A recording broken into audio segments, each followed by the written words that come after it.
Irmãos, você que vai ficar dentro do templo, vem para frente, por favor. Todos desse lado aqui da igreja.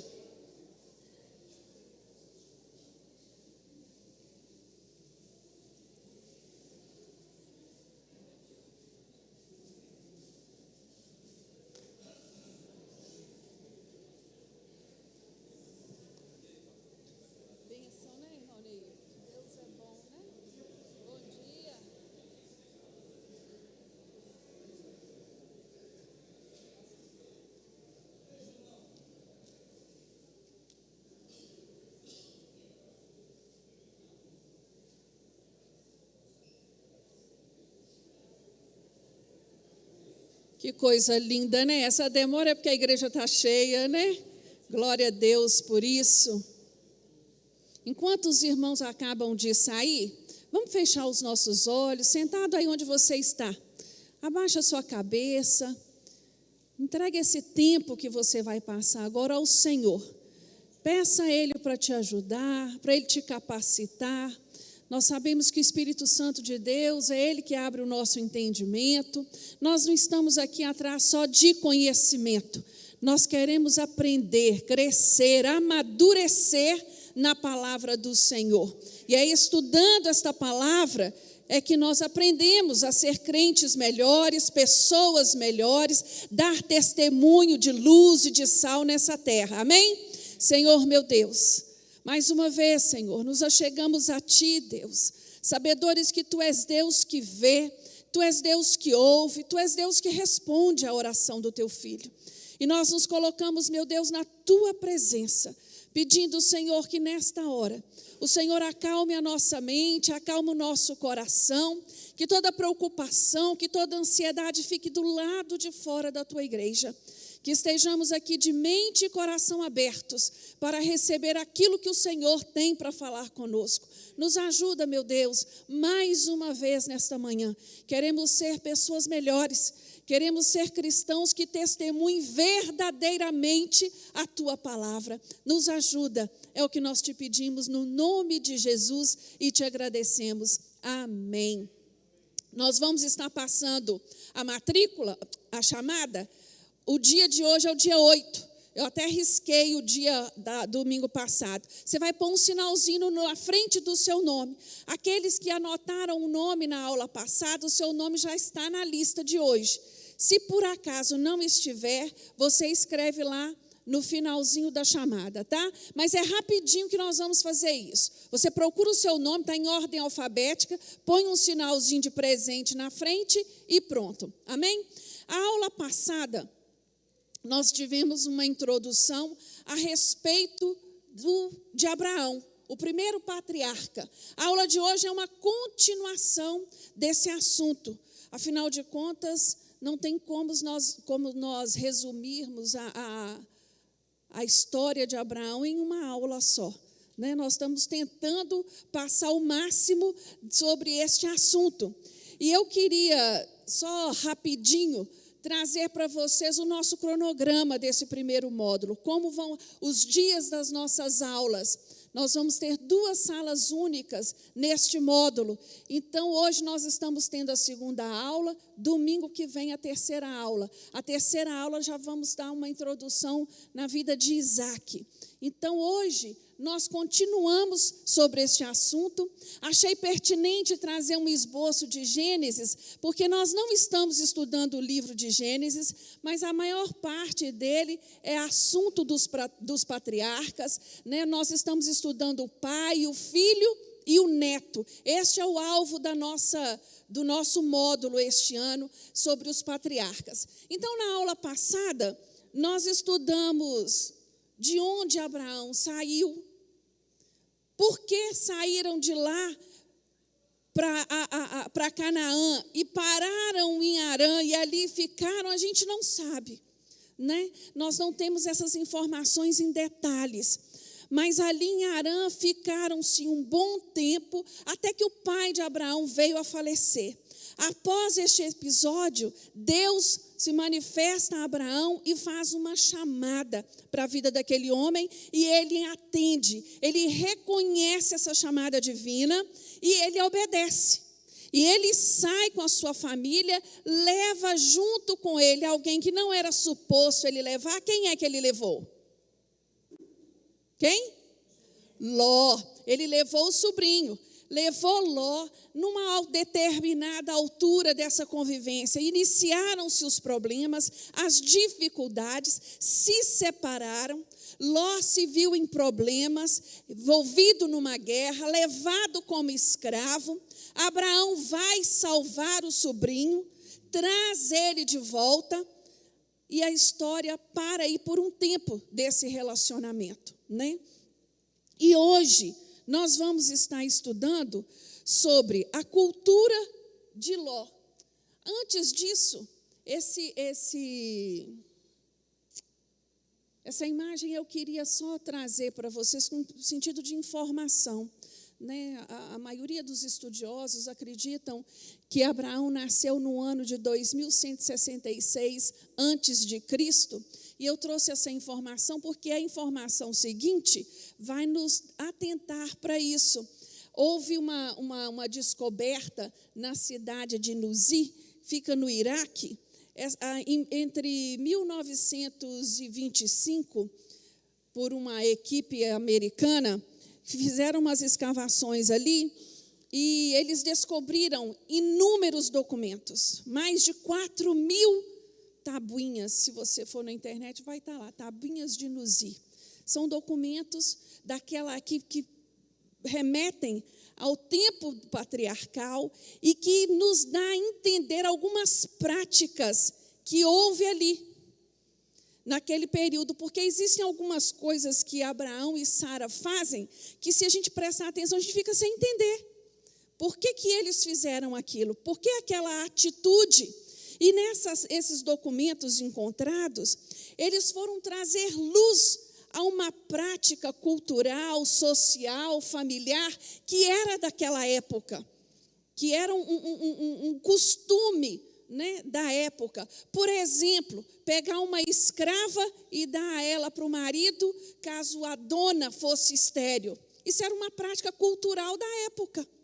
Por exemplo, adotar um escravo nascido na casa como filho, se o casal não tivesse filho nenhum. Porque vocês se lembram quando Abraão vai falar com Deus? Até hoje eu não tive filho nenhum, mas eu tenho um escravo nascido aqui na minha casa. Ele vai ser o meu herdeiro. E Deus fala para ele: não, é biológico. O seu herdeiro vai nascer de você. Então, essas descobertas trazem tanta luz, né, a Bíblia, e vem confirmar mais uma vez a palavra de Deus.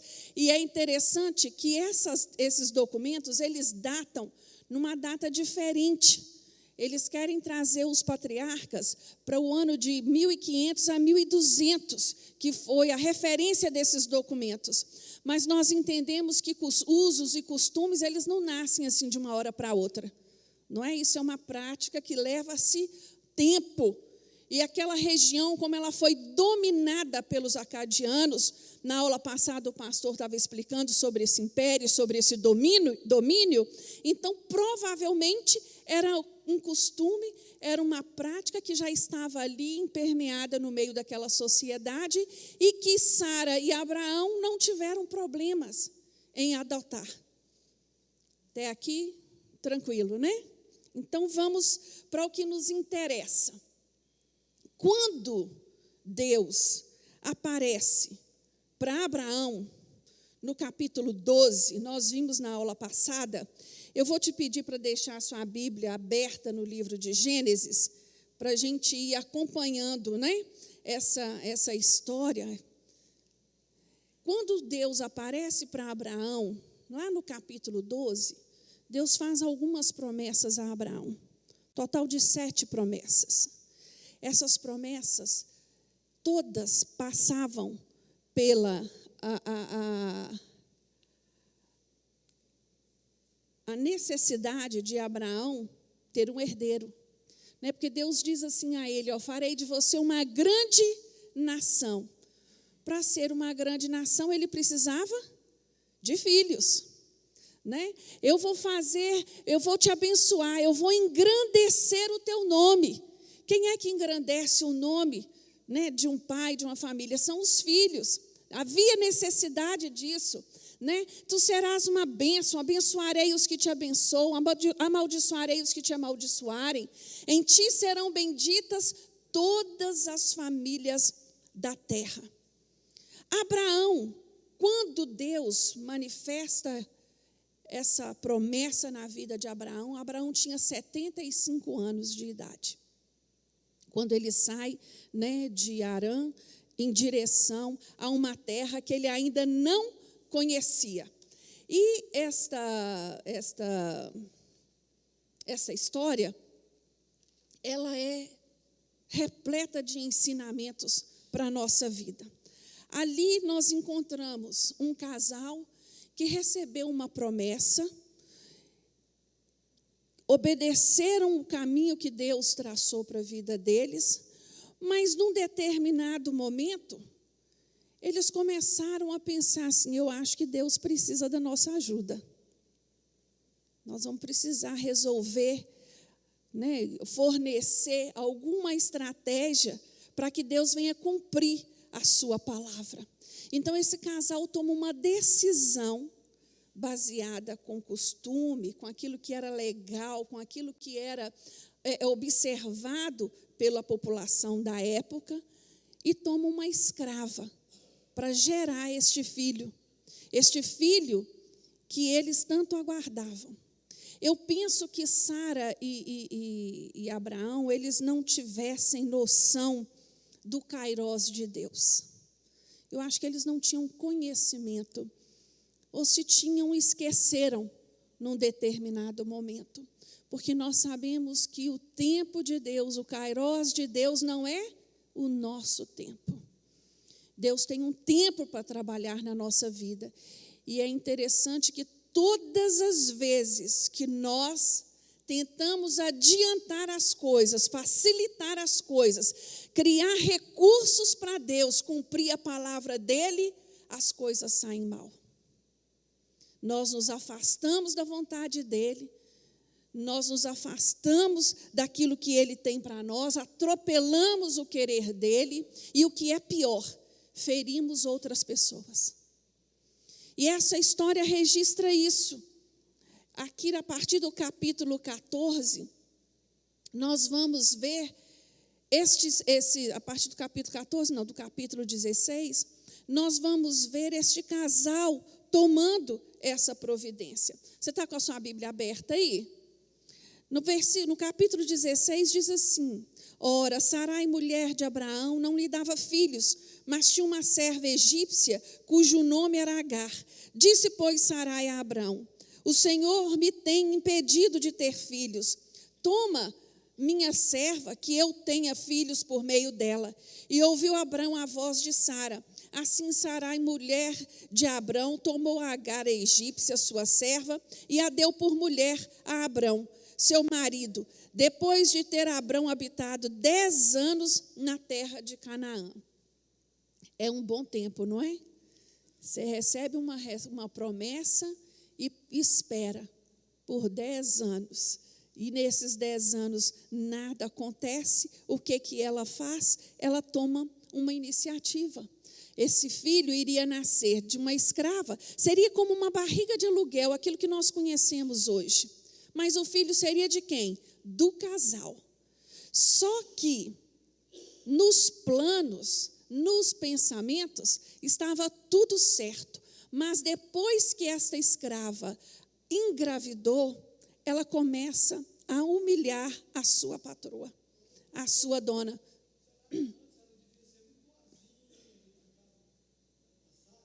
Uhum. Ela começa a humilhar a Sarai. Ela começa a jogar na cara dela a incapacidade dela. E o sofrimento de Sarai foi tão grande que ela vai diante de Abraão. Ela vai diante dele e fala com ele: a culpa é sua. A culpa é sua. Eu fico pensando, Abraão foi capaz de resolver, de solucionar com tanta com tanta delicadeza, né, com tanta firmeza de caráter, os conflitos que aconteceram entre os empregados dele com os de Ló, né, fez a separação dele com o sobrinho de uma maneira inteligente, sem nenhum grandes atritos. Mas aqui o problema estava instalado dentro da casa dele e ele não era capaz de resolver. Ele não achou uma maneira. E ele talvez pensou assim, eu não vou fazer nada não, isso vai se resolver por si só.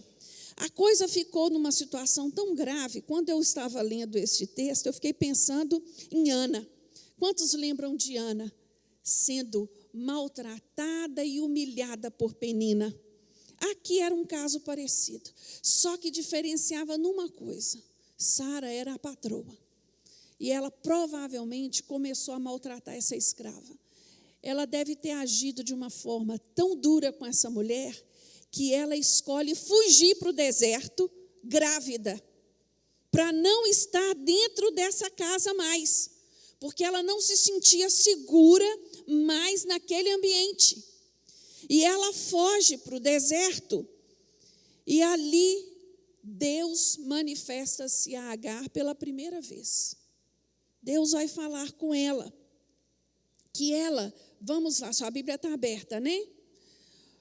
Então disse o anjo do Senhor: volta para a tua senhora e humilha-te debaixo de suas mãos. Disse-lhe mais o anjo do Senhor: multiplicarei sobremaneira a tua descendência, de modo que por numerosa não será contada. Disse-lhe também o anjo do Senhor: concebestes e terá um filho, a quem chamarás Ismael, pois o Senhor ouviu a tua aflição. Este encontro deve ter sido tão impactante que essa mulher, apesar de toda a memória do sofrimento de onde ela saiu, ela não hesitou. Ela volta para a casa de Abraão e de Sara. E ela vai ter esse filho. Esse filho, quando nasce Ismael, Abraão está com 86 anos. Exatamente. Já no capítulo 17, vai acontecer uma manifestação do Senhor novamente a Abraão. No capítulo 17, nos fala assim: quando Abraão tinha 99 anos de idade, apareceu-lhe o Senhor e lhe disse: eu sou o Deus Todo-Poderoso, anda na minha presença e ser perfeito. Firmarei a minha aliança entre mim e te multiplicarei extremamente. Então prostrou-se Abrão com o rosto em terra, falou Deus com ele, dizendo: quanto a mim, é esta a minha aliança contigo, serás pai de muitas nações. Não mais te chamarás Abrão, mas Abraão será o teu nome, pois por pai de muitas nações te tenho posto. Irmãos, do dia que Ismael nasceu, Abraão com 86 anos, aqui o capítulo 17 já diz que ele tem 99 anos. Ismael deveria estar com uns 13 anos, né? 13 para 14 anos já de idade. O tempo foi passando, às vezes nós pensamos que o tempo de Abraão, eles viviam como o tempo de Noé, e não é. Aqui 99 anos não era como é hoje, mas já era uma idade avançada, já era um idoso, vamos dizer assim. Ele não era um homem cheio do seu vigor, né, físico ainda. Essa fase a pessoa vivia mais ou menos o dobro da idade. Com 99 anos, o Senhor aparece a Abrão de novo. E aqui no capítulo 17, Deus muda o nome de Abrão para Abraão e de Sarai para Sara. Deus levanta esse homem, né, e traz a ele um novo ânimo, um novo vigor. Provavelmente, Abrão ainda pensava o quê? É de Ismael que vai ser essa minha promessa, vai vir da parte né, de Ismael. Mas aí nós entramos no capítulo 18. Nós entramos no capítulo 18, quando Abraão é visitado por 3 homens. A Bíblia nos diz assim, apareceu o Senhor a Abraão nos carvalhais de Manri, estando ele assentado à porta da tenda no maior calor do dia. Apareceu. Ele não viu andando lá distante, não. Aqueles homens apareceram para ele. E a Bíblia diz, apareceu o Senhor. Levantou Abraão os olhos, olhou e viu 3 homens em pé na sua frente. Vendo-os, correu da porta da tenda ao seu encontro e prostrou-se em terra. Disse ele, Senhor meu, se achei graça aos teus olhos, rogo-te que não passes de teu servo. Traga-se agora um pouco d'água, lavai os pés e repousai debaixo desta árvore. Ali começa um diálogo entre Abraão e estes homens, né, da parte do Senhor. Quando a Bíblia vai falar deste encontro, a maioria dos teólogos cristãos evangélicos considera isso como uma aparição do Filho de Deus, porque da maneira que é referido, o Senhor disse. Não é assim que anjo fala, né, quando vai se referir a anjo. O Senhor disse, lá no versículo 13, né, disse o Senhor a Abraão. Então, muitos teólogos creem nesta afirmativa, eu também creio, na manifestação de Jesus ali como um homem, antes de se vir à terra como Jesus, né? Mas ali trazendo uma promessa para Abraão, confirmando a sua palavra para Abraão, que naquele mesma época, quando viesse a primavera, ela que teria um filho, Sara teria um filho. E ali, Sara quem vai rir agora. No primeiro momento, se vocês se lembram, foi Abraão que duvidou. Agora, Sara vai ter esse mesmo, ela vai rir com ela não vai dar gargalhada nem nada. Dentro de si, ela riu. Agora, depois de já estar velha, e o meu Senhor já idoso, eu ainda terei esse prazer? Ela duvidou, né? Ela duvidou daquela palavra. E aí o Senhor vai dizer, né? Há alguma coisa que o Senhor não possa fazer? Há alguma coisa que Deus não possa operar? Esse milagre, ele traz para nós tantas esperanças, não é verdade? Porque nós sabemos lá em Malaquias que Deus, ele é o mesmo, ele não mudou. E ele opera milagre na vida do homem, mesmo quando tudo diz o contrário. Quando é a vontade dele, quando nós estamos no centro da vontade do Senhor, ele age ao nosso favor. Mas nesse mesmo capítulo, nós vamos encontrar um anúncio muito triste. Estes anjos vão anunciar a Abraão que Sodoma e Gomorra seria destruído, porque a sua iniquidade era demais. E é interessante nós pensarmos nesse anúncio dessa iniquidade, porque a Bíblia diz que os seus circunvizinhos estavam escandalizados, chocados com o que acontecia ali.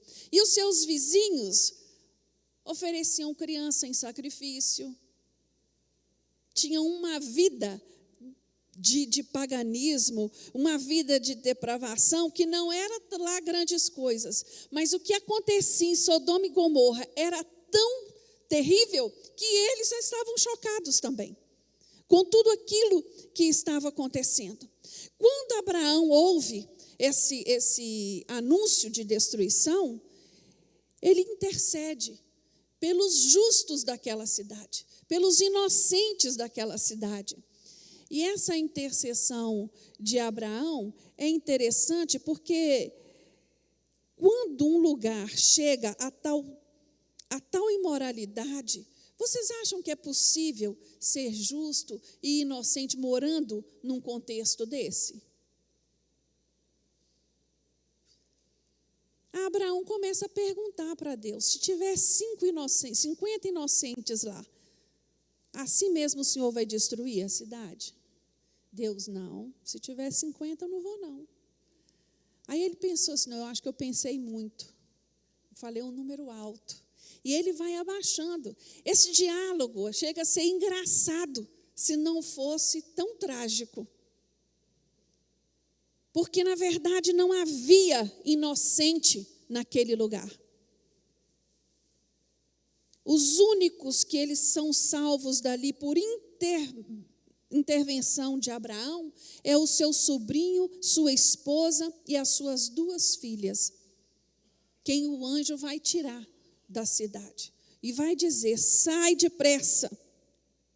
Eu fico assim, pensando isso para nós, o cuidado que nós temos que ter, né? Aonde nós estamos, aonde nós vamos, que tipo de ambiente nós frequentamos, porque aqui eu não vejo Ló, isso aqui é uma coisa minha, como inocente nessa cidade.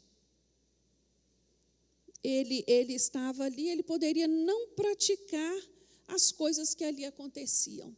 Mas mais à frente, não é assunto, não é alvo da nossa lição, as filhas dele, quando embebedam e cometem um incesto com o pai, está dizendo o que para mim e para você? Aquilo que acontecia em Sodoma e Gomorra era normal para aquela família. Aquilo não incomodava eles, né? Então, assim, eles são salvos pela oração de um justo, né? Abraão clamou pela vida deles, e o anjo foi lá e tirou eles daquele lugar. Mas, passando por esse trajeto, uma lição nós aprendemos aqui é de que nós devemos estar cientes de que às vezes nós podemos encontrar com anjos na vida, não podemos, irmãos? Hebreus 13, de 1 a 2 fala isso, que muitos hospedaram anjos e não sabiam. Né? Eu creio nisso. Eu creio que Deus envia, né, socorro, envia providência, levanta anjos para nos ajudar. E assim aconteceu aqui. Eles foram destruídos a cidade. Nós sabemos que a mulher de Ló, por olhar para trás, sabendo que não deveria fazê-lo, ela fez. Essa cidade foi destruída. O que acontece quando Abraão vê a fumaça que estava subindo daquele lugar? Abraão resolve mudar, resolve sair dali. Talvez ficou chocado com o acontecimento. O que se passa, nós não sabemos. Mas Abraão decide mudar. E ele vai para o sul. E quando ele chega no sul, ele vai em direção ao Neguebe, ele sabia que ali havia uma população muito hostil, muito violenta. O que ele faz aqui? Ele chega para Sara e fala para ela assim, olha, esse povo pode me matar por sua causa. Sara devia ser uma coroa bonita demais, não devia? Esse povo pode me matar por sua causa, então você vai falar que é a minha irmã. Quantas vezes ele comete o mesmo erro, irmãos? 2ª vez. Virou uma prática recorrente na vida de Abraão. O que acontece ali? O rei daquela cidade se chamava Abimeleque. E esse homem toma Sara para si mesmo. Ele leva Sara. E ali ele tem um sonho à noite. Está lá no capítulo 20. Ele tem um sonho à noite. E Abimeleque ainda não tinha tido nada com a Sara ainda. E o Senhor aparece para ele em sonho e fala com ele, olha, bem sei, capítulo 20, versículo 6.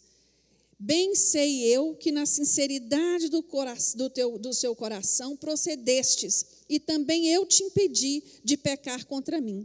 É por isso que não te permiti tocá-la.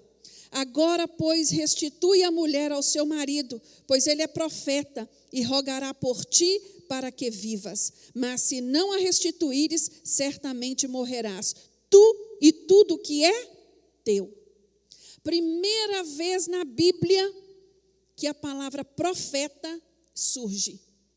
Referente justamente a quem? A um mentiroso. Abimeleque deve ter ficado assim, mas peraí. Esse homem é profeta e esse homem acaba de fazer uma coisa dessa? É algo assim que nos chama a atenção. E eu queria abrir um parênteses aqui nesse erro de Abraão, porque nós somos imperfeitos. Nós somos imperfeitos e somos puxados com muita frequência pelas nossas velhas tentações, pelas nossas velhas práticas, né? E apesar da nossa imperfeição, nós servimos a um Deus que é fiel, a um Deus que é perfeito. E nós, cristãos, às vezes deixamos de confiar em nossa nova natureza, deixamos de confiar em Deus, e na hora do medo, na hora do desespero, tomamos as atitudes do passado. Elas começam a repetir na nossa vida. Eu olho para esse caso, né? Abraão tinha inúmeros lugares para ir, mas ele escolheu flertar com o pecado, flertar com a sua fraqueza. Ele foi para um lugar onde ele sabia que o povo era assim. Ele sabia, ele não tinha necessidade de estar ali. Ele não reconheceu a sua fraqueza. Ou então nem reconheceu isso como fraqueza. Deus tinha uma promessa para a vida dele através daquela mulher. Ele tinha que ser o primeiro a defender aquela mulher. E, no entanto, ele não pensou duas vezes para salvar a própria vida. Eu entrego essa mulher. Pois não, irmão Neilton? Tinha aquela planície, aquilo tudo ali não era uma estrada formada. Aonde ele chegasse, ele era nômade. Aonde ele chegasse, ele acampava. Por que ele saiu de onde ele estava? Se der mais à frente, nós vamos ver que ele volta para o mesmo lugar, para Manri. Pois não?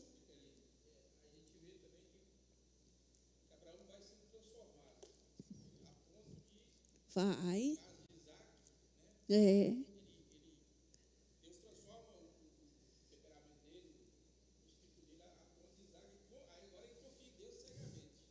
E o lindo disso, Bersone, é que é assim que Deus trabalha conosco até hoje. Até nos dias de hoje. Nós aceitamos Jesus. Viemos para a presença do Senhor com todas as nossas mazelas. E aqui nós vamos sendo tratados. E a cada experiência, e a cada situação, e em cada prova, nós vamos sendo capazes de ver o que a fé no Senhor tem gerado em nós. Não é? O que tem acontecido conosco nessa caminhada de fé. Mas aqui, Abraão, essa lição, esse acontecimento, nos mostram 3 nuncas que nós, quanto crente, devemos ter sempre em mente. Primeiro deles, nunca subestime suas fraquezas. Nunca. A palavra de Deus nos fala que nós devemos fugir de quem? Do diabo ou da tentação? Da tentação. Nós devemos fugir da tentação. O diabo nós devemos resistir. Mas a tentação a gente foge dela. A gente foge dela, sabe por quê? Porque é uma fraqueza que está na nossa carne. Nós temos que ter conhecimento. Abraão, apesar de ter obedecido a Deus, apesar de ter vivido até aqui o que ele viveu com o Senhor, ele ainda era um fraco, ele tinha o costume de mentir e ele via nisso uma prática para resolver os problemas familiares, os conflitos que estavam em torno dele. E isso é uma coisa tão séria, irmãos, que ele, como diz o Bersoni, vai ser curado, vai ser sarado. Mas ele vai deixar isso de herança para o filho e para o neto. Nós vamos ver mais à frente. Essa prática, esse uso de costume, ele vai deixar para eles como herança. Nós devemos ter muito cuidado em não flertar com o nosso ponto fraco. Cada um de nós temos um. E nós devemos estar conscientes disso, porque pode custar muito caro. O outro nunca que nós aprendemos nessa lição é qual? Nunca conte com as suas próprias muletas. Era uma muleta, era uma estratégia, era uma saída que Abraão tinha, de resolver as coisas mais graves quando deparava diante dele, através da mentira. Era fácil entregar a esposa dele para outro. Era fácil. Eu fico imaginando essa mulher, o que se passava dentro dessa mulher. Porque ela podia ter dito a ele, não, nós não vamos mentir não. Nós mentimos lá atrás, nós cometemos esse erro lá atrás, ou nós confiamos em Deus, ou nós confiamos em Deus. Mas ela também concordou. E o terceiro nunca que eu aprendo aqui, nunca confie em seu próprio entendimento. Abraão era um homem inteligente, ele era um homem sagaz, né? Pois é, mas estava errado, ele morreria porque a confiança dele estava nele. Quem havia levantado ele era Deus. Quando Deus levanta um missionário e envia para essas regiões inóspitas, as quais eles vão, aonde o cristianismo é perseguido, ele está indo para lá na confiança dele ou na confiança daquele que o levou? Se ele for na confiança dele, ele volta morto, se ele voltar. Mas Deus é aquele que prepara, ele é que estabelece, não é? A sua promessa na vida do homem. E aqui, ele buscou uma maneira de resolver um problema na sua própria força, no seu próprio conhecimento. Então, era mais fácil, eu vou mentir. Eu vou entregar ela e vamos deixar dessa forma. Isso serve muito para nós, irmãos, para os nossos dias. Nós precisamos ter autoconhecimento suficiente para saber aquilo que nos enfraquece. O que é que nos tira do caminho da promessa do Senhor? Para nós termos cuidado com isso, em relação a isso.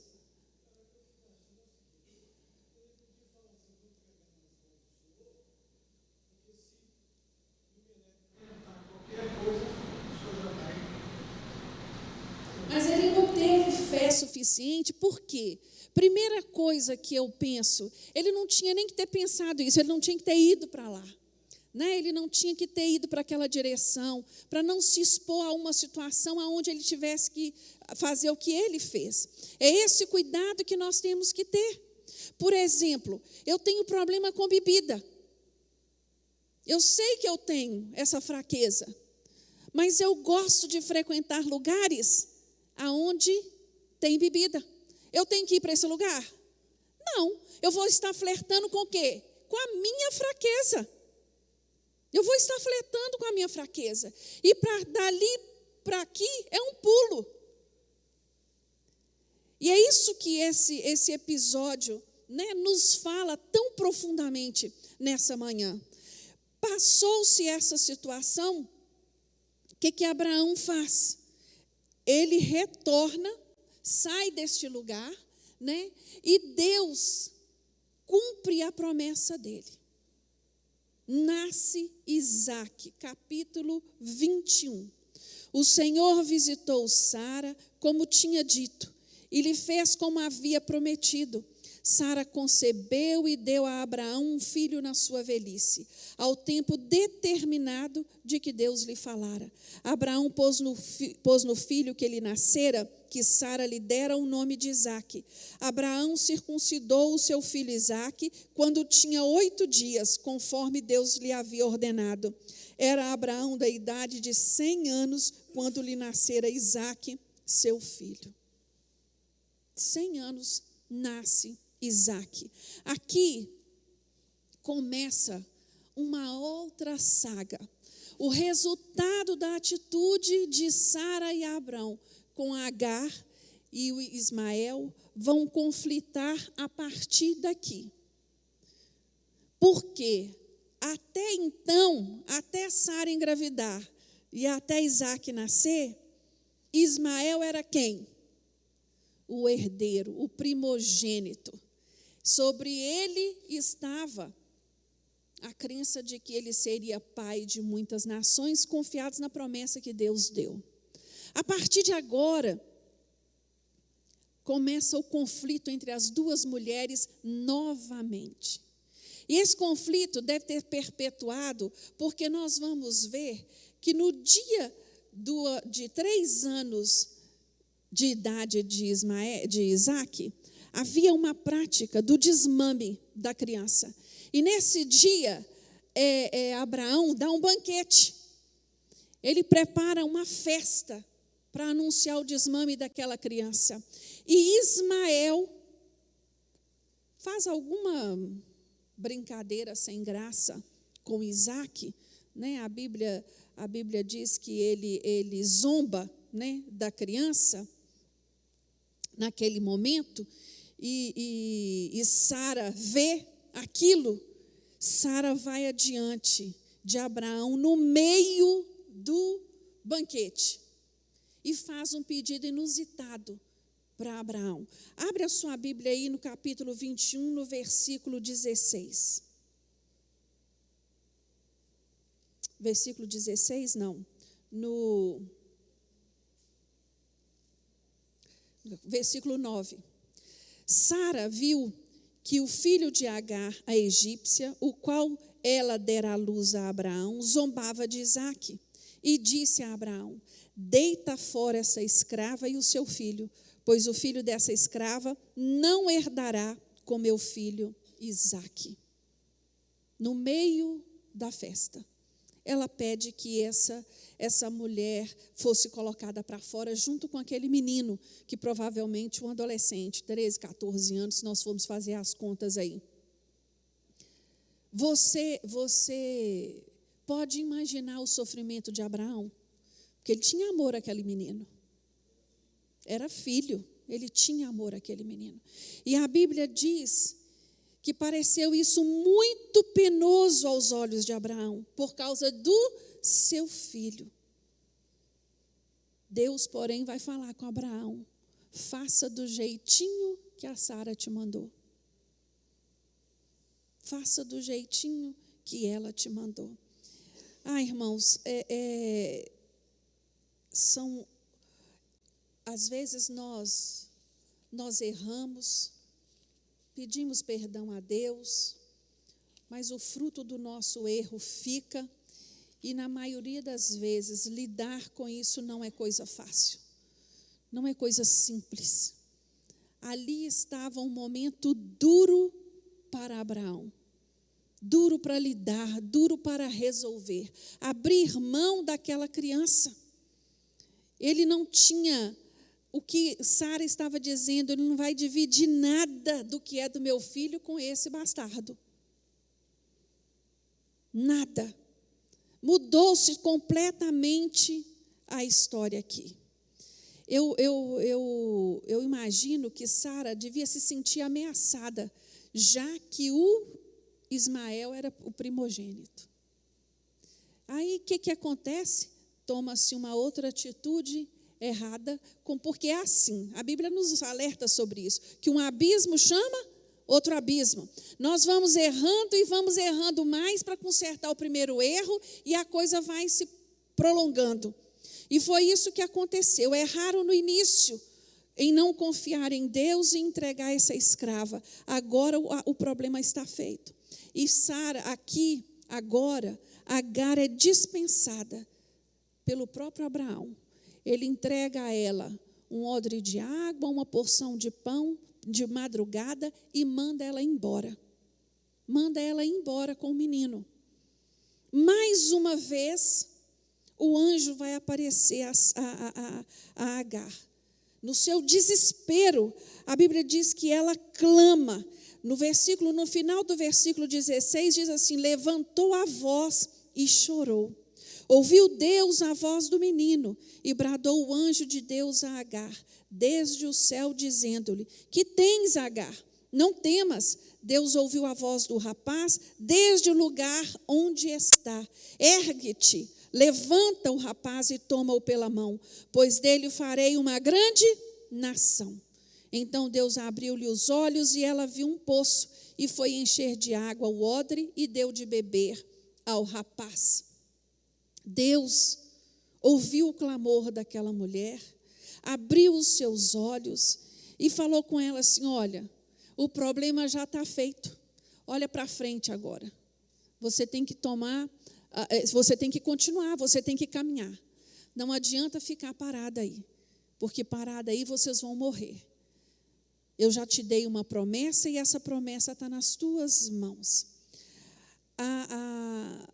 A história de Agar, a Bíblia não registra se essa mulher, depois disso, se casou, se teve outros filhos, o que aconteceu aqui. Nós não sabemos, né? Nós não temos essa informação.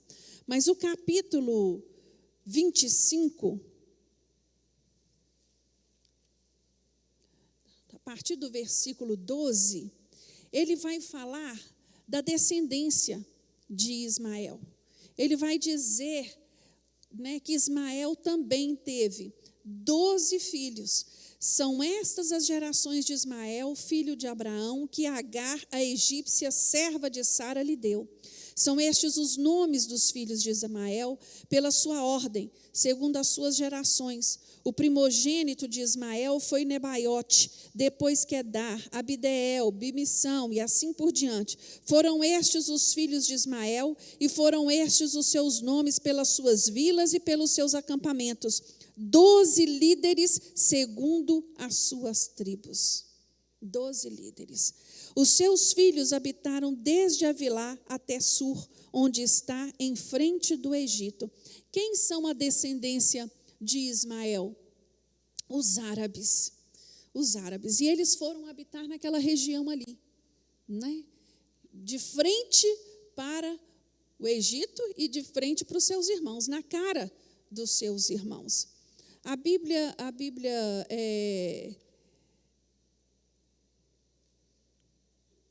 nos diz, né? Eles estabeleceram diante da face de todos os seus irmãos. Agar leva Ismael para se casar com uma egípcia, né? Ela gera esse número de filhos. Como nós vimos anteriormente, a descrição que o anjo dá do caráter de Ismael, ele era como um jumento. Ele vai usar essa palavra, ele vai ser como um jumento.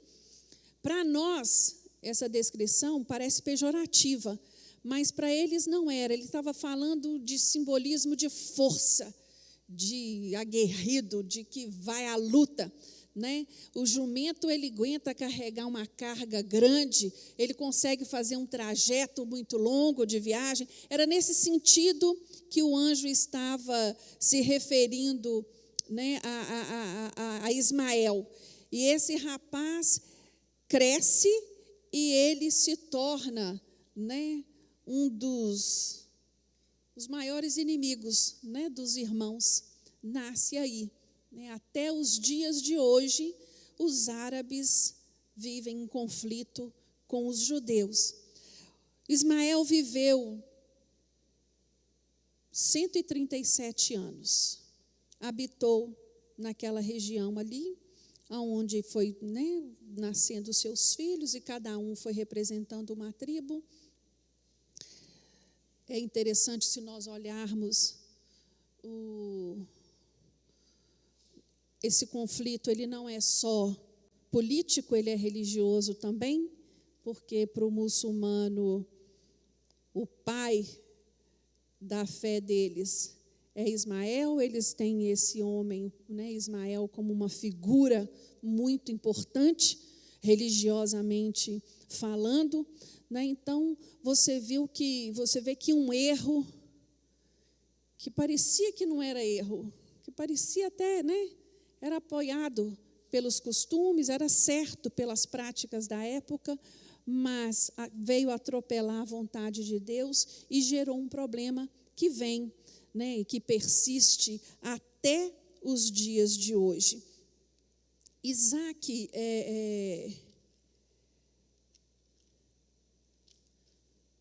vamos voltar lá no nascimento de Abraão.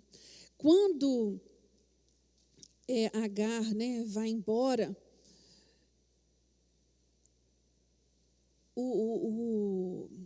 esse acontecimento deixou Abraão muito abalado. E ele sai dali, vai acampar, né? Isaac vai crescer, Isaac vai se desenvolver, e num determinado momento, ali no capítulo 22, Abraão vai passar pela prova maior de todas, que é entregar o seu próprio filho. Isso aqui acontece, irmãos, para vir comprovar aquilo que nós falamos antes, né? Se Abraão estava maduro na sua fé, o que ele havia, né, aprendido até ali. Quando nós olhamos para a história desses três personagens, Sara, Abraão e Agar, nós temos algumas peculiaridades, né, que nos chamam a atenção, e eu gostaria de falar disso antes de ir direto para essa prova. A Sara termina a história dela como uma vilã. Ela termina como uma vilã, porque ela que expulsa, é ela que primeiro tem a ideia de trazer essa escrava, depois não é mais, ela não quer esse filho mais dentro da casa, ela expulsa a escrava e o filho. Ela termina a história dela como alguém que não aprendeu, né? Ela resistiu a esse aprendizado e ela vai acabar assim. E essas consequências, né, dos seus atos, as consequências da sua atitude, elas transformaram, né, as pessoas e a situação ali. Isso é um alerta para nós, porque as consequências duradouras, porque quando nós erramos, pedimos perdão a Deus e seguimos em frente, viramos a página daquela história, pronto, ponto final. Mas quando aquilo vai nos rodeando e a gente não vai sabendo lidar com aquilo vai, né, nós vamos perpetuando aquele problema, trazendo aquela culpa, carregando aquilo ali conosco, a tendência é só ficar pior. Nós precisamos aprender o que Sara não aprendeu, que passado é passado. Passado é passado. Agar, ela teve uma oportunidade de gerar um filho do seu Senhor. E ela, ao invés de agarrar essa oportunidade com humildade e proceder da maneira certa, ela procurou agir com orgulho, com petulância, né? Ela começou a humilhar o outro, né? Nós temos, ela me ensina muito também, no sentido de quando ela é mandada ali para o deserto com aquela adolescente, o que se torna essa história desse rapaz. Porque essa mulher, ela poderia ter escolhido viver o resto da vida dela depressiva, o resto da vida dela amarga, e acabar com a vida dessa criança, desse filho. Mas ela escolheu olhar para frente, ela escolheu resolver, lutar e fazer o que cabia a ela de fazer. Quantas mulheres sozinhas que precisam dar continuidade à educação e ao suprimento dos filhos, Quantas? Se você desistir e abrir mão, quem vai fazer? Essa mulher nos ensina, né, muito isso. E Abraão nos mostra que, diante dos problemas, nós temos que resolver e não fazer de conta que ele não existe. Né? Ele deixou as coisas chegarem naquela casa da maneira que foi. Agora, aqui no capítulo 22, Abraão vai ser provado, alguns anos depois de ter nascido Isaque. Né? Como Deus havia prometido, Deus coloca esse homem à prova. E é interessante nós pensarmos que nós não somos provados, nós não passamos pelo fogo para Deus ver como nós vamos reagir ao fogo. Todas as vezes que passamos pela prova, Deus quer mostrar a nós mesmos como é que nós estamos na nossa maturidade espiritual, na nossa fé. Como é que nós estamos nos portando? É para nós mesmos que nós temos que olhar. E é isso que Deus espera toda vez que um cristão passa pela prova. Quando Deus chama Isaque para passar Abraão para passar por essa prova, é isso que Deus queria ver. A maturidade de Abraão. A maturidade de Abraão mediante a palavra de Deus. Aqui nós encontramos este homem. Deus fala para ele assim no versículo 22.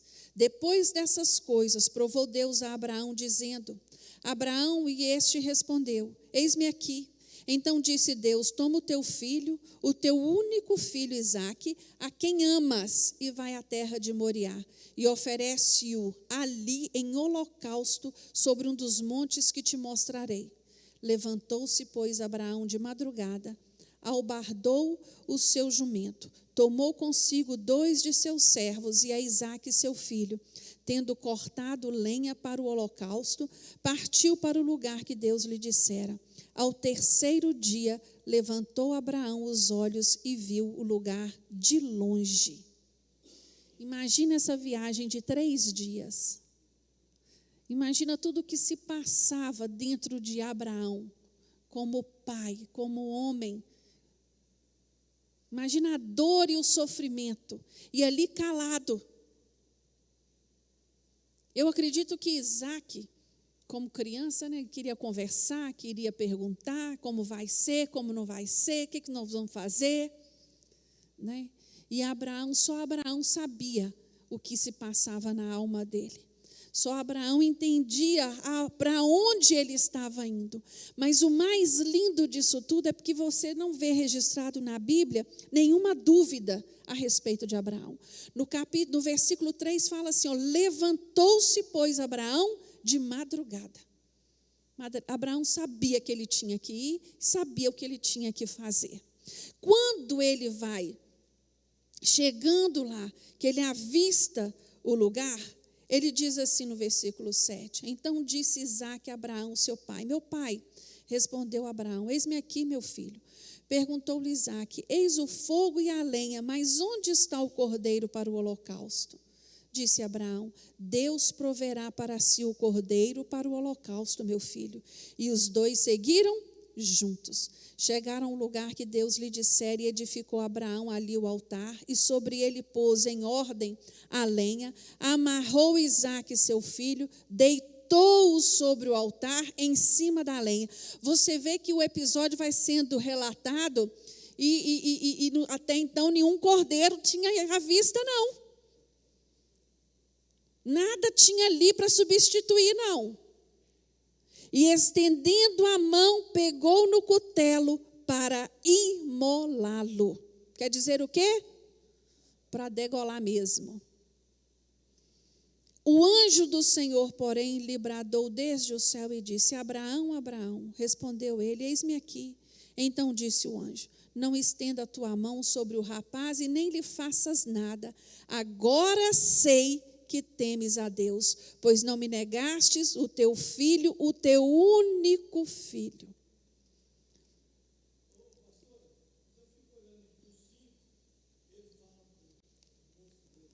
Para os rapazes, né?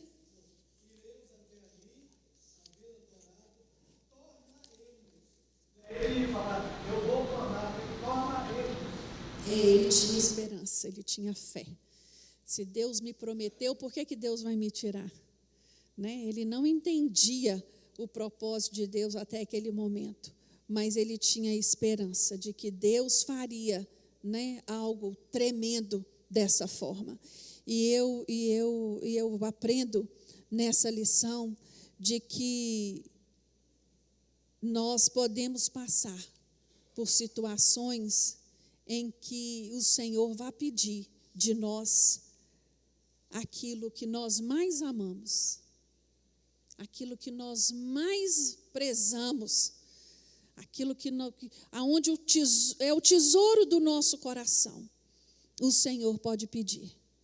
Eu aprendo nesse episódio, que aquilo que às vezes nós mais nos apegamos, nós precisamos soltar. Nós precisamos soltar. E isso, irmãos, não vai só de relacionamento entre pais e filhos, entre marido e esposa. Isso vai em profissão, isso vai na minha identidade, né, naquilo que eu sou. Muitas vezes eu tenho que abrir mão disso para servir ao Senhor. Aquilo que tem mais importância, eu tenho que desistir em prol do Senhor. Muitas vezes somos provados dessa forma, né? Deus costuma substituir aquilo que você abre mão por algo muito mais valioso. Você tem dúvida disso? Eu não tenho. Deus, ele todas as vezes que Ele nos chama, Ele faz, Ele opera algo muito maior, né, em relação à nossa vida. Deus, quando Deus substitui, Ele também recompensa. Foi isso que Deus fez com Abraão. Ele foi provado, ele foi aprovado e foi recompensado. Amém? Vamos ficar de pé?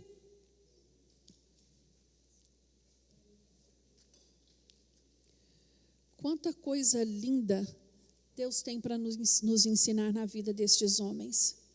Quantas experiências.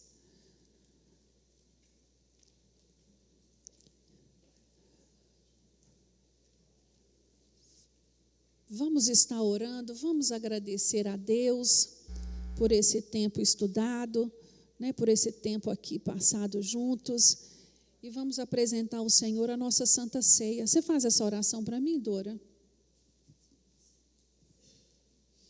Graças te damos, Senhor, por esse momento que podemos estudar a Tua Palavra e aprender, meu Deus, que tudo que está escrito na Tua Palavra, para o nosso ensinamento foi escrito.